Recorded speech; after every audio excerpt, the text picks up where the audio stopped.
America did not notice the moment it began to change. There was no explosion, no headline loud enough to stop traffic, no warning siren, just silence. The kind of silence that replaces something familiar.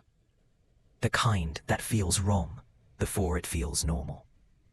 For over a century, America measured power by sound. The growl of engines, the shake of metal, the vibration felt through the chest. Power was loud, freedom was noisy, and the road belonged to those who could be heard. But now, something is taking over, quietly. And once you notice it, you cannot unsee it. America was built on motion, from the first dirt roads to endless highways stretching beyond the horizon.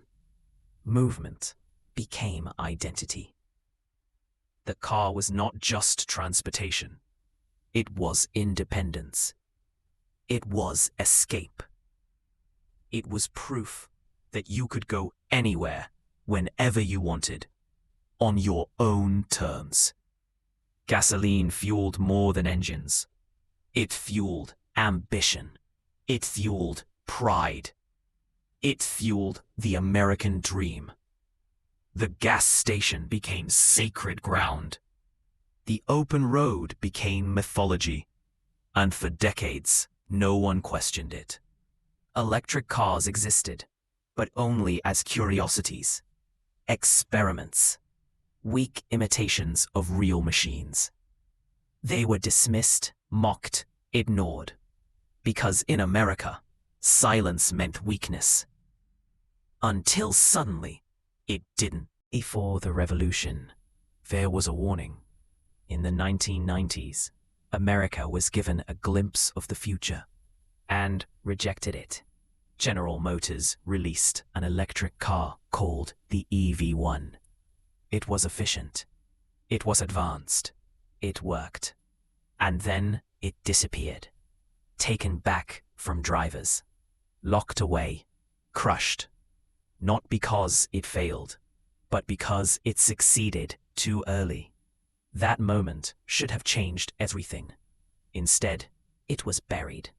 And for years, America returned to gasoline, convinced nothing could ever replace it. That confidence would not last. The disruption didn't come from Detroit. It came from outsiders. Tesla did not enter the market politely. It did not ask permission. It did not start small.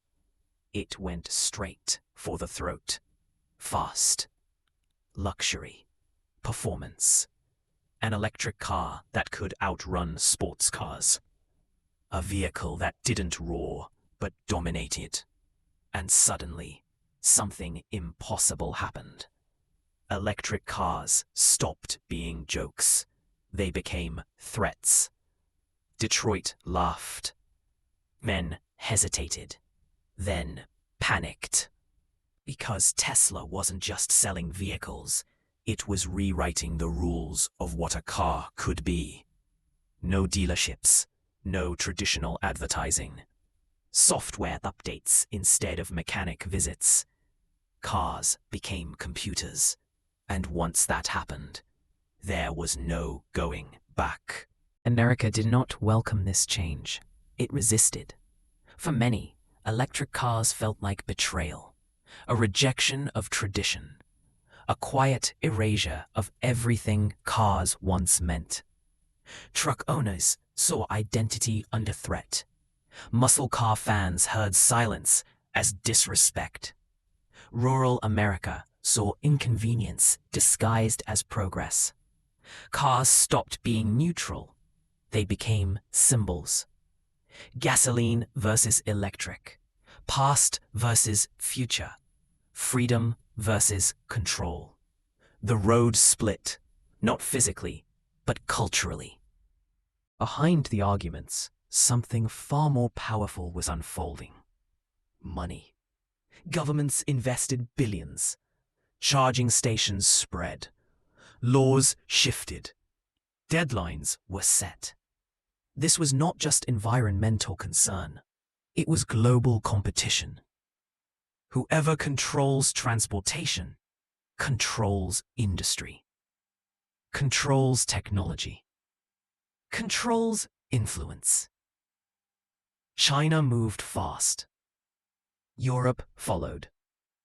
America could not afford to hesitate. Electric vehicles were no longer optional. They were inevitable. And while debates raged online, then came the moment that shattered the last illusion. Electric cars didn't just compete, they won. Instant torque, no delay, no build-up. At the starting line, gasoline engines revved and lost. Muscle cars fell behind before they could react. Power no longer needed noise. And that realization hurt, because it forced a question no one wanted to answer. If silence can be stronger, what does power really mean? A psychological shift followed. At first, electric cars felt strange. Then convenient. Then normal.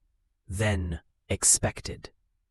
Children growing up today may never associate cars with gasoline at all.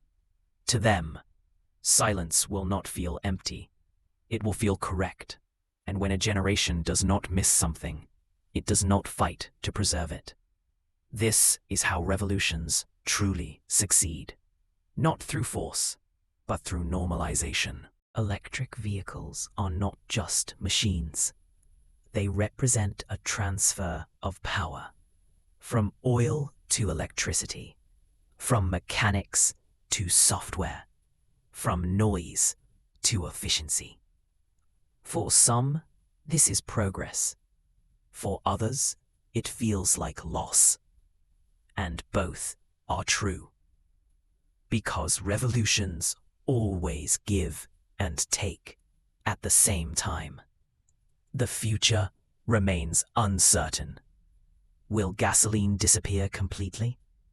Will grids survive demand? Will electric cars remain accessible? Will the soul of driving endure? No one agrees. But one truth is undeniable. America has already crossed the line. Too much infrastructure exists. Too much money is committed. Too many habits have changed. This transformation cannot be undone.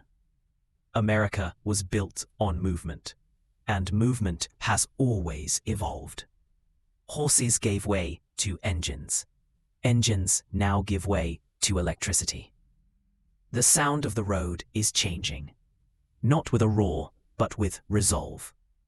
Because revolutions don't always announce themselves. Sometimes